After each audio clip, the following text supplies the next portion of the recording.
Seja bem-vindo ao Preveste UEA. Eu sou o Betão Passos, teu professor de física.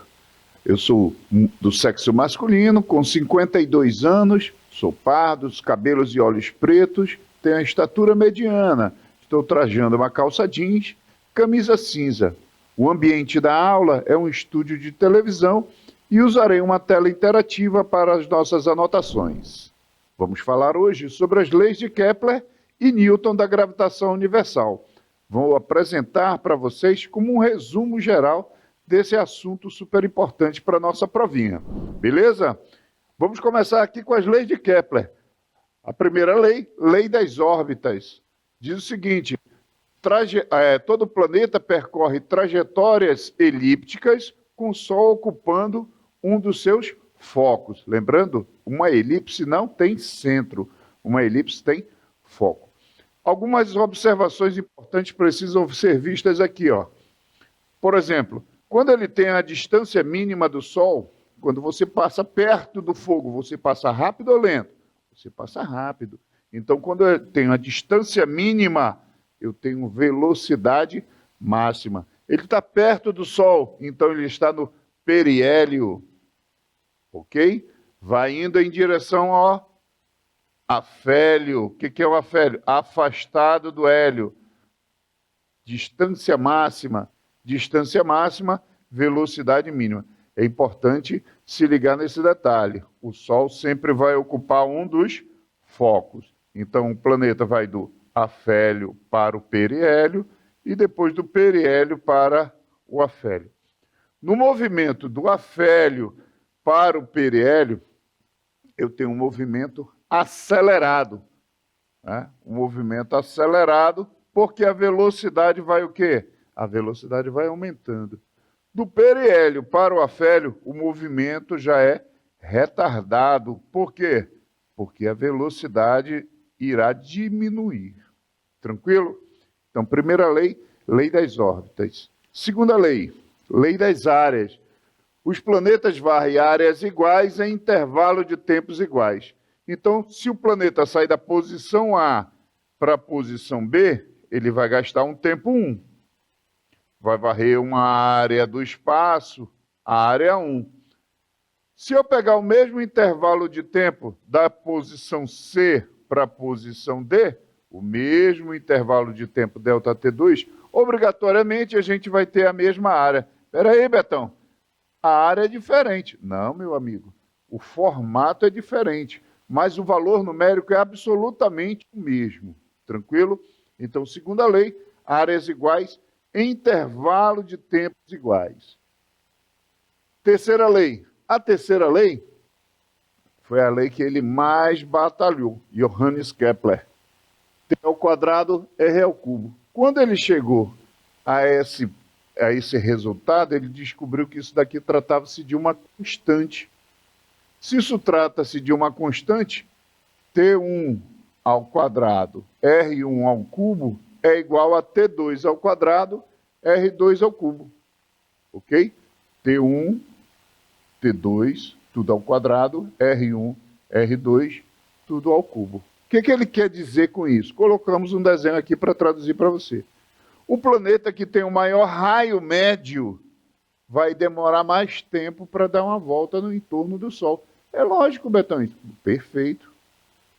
Quanto maior o raio, maior vai ser o período. Quanto é o período de rotação da Terra? O período de rotação da Terra, 24 horas, como a gente conhece, um dia. Qual o período de translação da Terra? O período de translação da Terra, 365 dias, ou, arredondando, um ano. Ah, mas tem tantas horas, tantos minutos. Exato. Essa soma dessas incertezas aí, dessa fraçãozinha de tempo, é que vai dar origem ao ano bissexto. Beleza? Que é justamente aquele 29 de fevereiro que a gente tem no calendário. Tranquilo? Vamos agora falar sobre a lei de Newton da gravitação universal. E aqui na ilustração, para você lembrar de primeira, tem a história mais famosa do Newton. Isso é uma lenda. Não existe registrado que isso aconteceu. Mas se você fizer uma pesquisa na internet, você vai ver que essa macieira ela existe até hoje. Ela está lá na Inglaterra. Ele percebeu que massa atrai massa. Se a maçã atraía a terra atraía a maçã. Dependia das massas e dependia também da distância em que as massas se encontravam. Então ele percebeu o seguinte, era diretamente, essa força de atração era diretamente proporcional às massas. Massa grande, força de atração grande. Massa pequena, força de atração pequena. Era inversamente proporcional ao quadrado da distância. Então, diretamente proporcional ao produto das massas, inversamente proporcional ao quadrado da distância. As unidades são muito importantes aqui.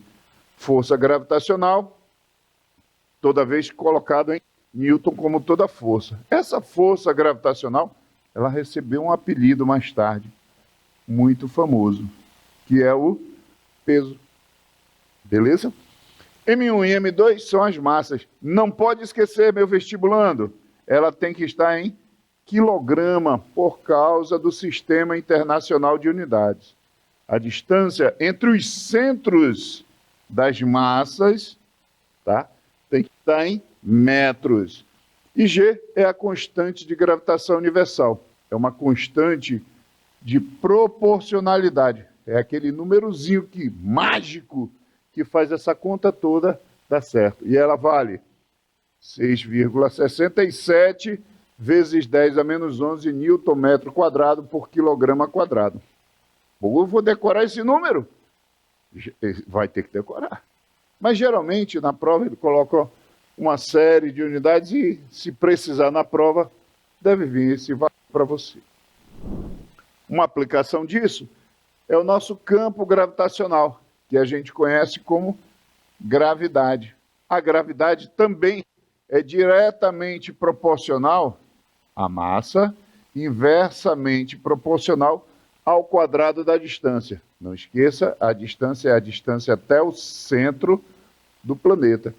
Quanto maior a massa do planeta, maior sua força de atração gravitacional. A gente tem um grande escudo no nosso sistema solar, chama-se planeta Júpiter. O planeta Júpiter tem uma massa tão grande e é um planeta tão gigante, se eu colocar todos os planetas lá dentro, ainda vai sobrar espaço. A massa dele atrai tudo, protegendo a Terra. M e R são distâncias, o G é a constante de gravitação que a gente falou, e o G, que é o nosso elemento novo aqui, é a nossa aceleração da gravidade. Como toda aceleração, dada em metros por segundo ao quadrado. Feito o resumo, vamos resolver questões. Primeira questão. Em maio de 2017, o Brasil lançou para o espaço satélite geoestacionário de defesa e comunicação estratégica, que orbita a Terra, sempre voltado para o território nacional, como mostra a figura. Considere que a massa e a força gravitacional a qual o satélite está submetido são aproximadamente 6.000 kg e 1.200 newtons. Nessas condições, a aceleração da gravidade na região da órbita desse satélite vale aproximadamente letra A, 0,1, letra B, 0,2, letra C, 0,4, letra D, 1,2 e letra E, 1,8. Como é a aceleração? Todos metros por segundo ao quadrado. Bom, como a gente viu, força gravitacional é igual ao peso. A força vale 1.200 e a massa vale 6.000. Vou passar a massa dividindo. 1.200 dividido por 6.000, cancela 2 zerinhos, vai ficar 12 dividido por 60. Exatamente 0,2 metros por segundo ao quadrado, que corresponde à letra B. Show? Vamos para a segunda questão. Johannes Kepler, em sua descrição matemática do movimento planetário, elaborou 3 leis. Essas leis aliadas à gravitação permitem concluir que no decorrer de uma órbita, letra A, quanto mais afastada é a órbita de um planeta em relação ao Sol, maior deve ser sua velocidade de translação. Isso não é verdade. Quanto maior Quanto mais próxima é a órbita de um planeta em relação ao Sol, maior deve ser o seu período de rotação. Quanto mais próximo, menor é o período de rotação, né? E não, o período de rotação tem a ver com o raio e o diâmetro do planeta. Conforme o planeta, letra C, conforme o planeta e sua órbita se aproximam do Sol, menor será a sua velocidade de translação. Não. Quanto mais próximo, maior a velocidade de translação. Letra D. O período de translação de um planeta é inversamente proporcional à distância que ele mantém do Sol. O período de translação, olha só, o período é diretamente proporcional à distância. Letra E. Na órbita de um planeta, o tempo de percurso do afélio para o periélio é o mesmo do periélio para o afélio. Verdadeiro. O movimento do afélio para o periélio é acelerado e o contrário é retardado. O planeta varre áreas iguais em intervalos de tempos iguais, segundo a nossa segunda lei de Kepler. Beleza? Então, portanto, nossa resposta é a letra E. O tempo do afélio para o periélio é exatamente o tempo do periélio para o afélio. Beleza? A ida e a volta tem o mesmo intervalo de tempo. Vamos para a terceira questão. A consequência dos estudos planetários de Newton o levou à formulação da lei da gravitação universal, que explicava a interação entre o Sol e um planeta.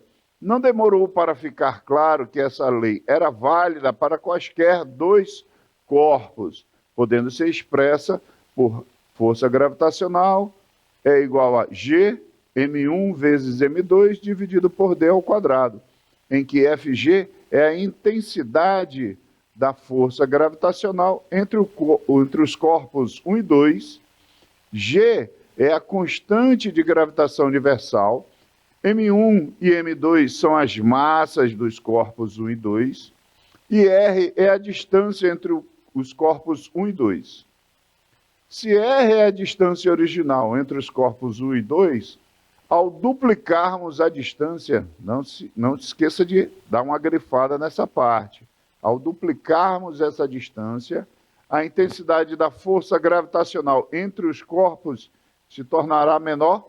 Vamos ver as alternativas. Letra A, 2 vezes. Letra B, 4 vezes. Letra C, 8 vezes. Letra D, 16 vezes. Letra E, 32 vezes. Como ele falou aí na questão, nós temos uma força gravitacional original e uma força gravitacional que vai ser mudada para uma distância que é o dobro da distância original. Então a gente vai pegar a nova força gravitacional e eu vou colocar força gravitacional linha. Coloquei uma linhazinha. 2 ao quadrado dá 4. Coloca ele separado aqui, ó. 2 ao quadrado dá 4. G, M1, M2 sobre R ao quadrado é a força gravitacional original. Então, nós temos que a força gravitacional vai ser dividido por 4. Ela vai ser 4 vezes menor. Na aula de hoje vimos as leis de Kepler e a lei da gravitação universal, assuntos importantes para o vestibular da UEA. Siga o Preveste na UEA em todas as redes sociais.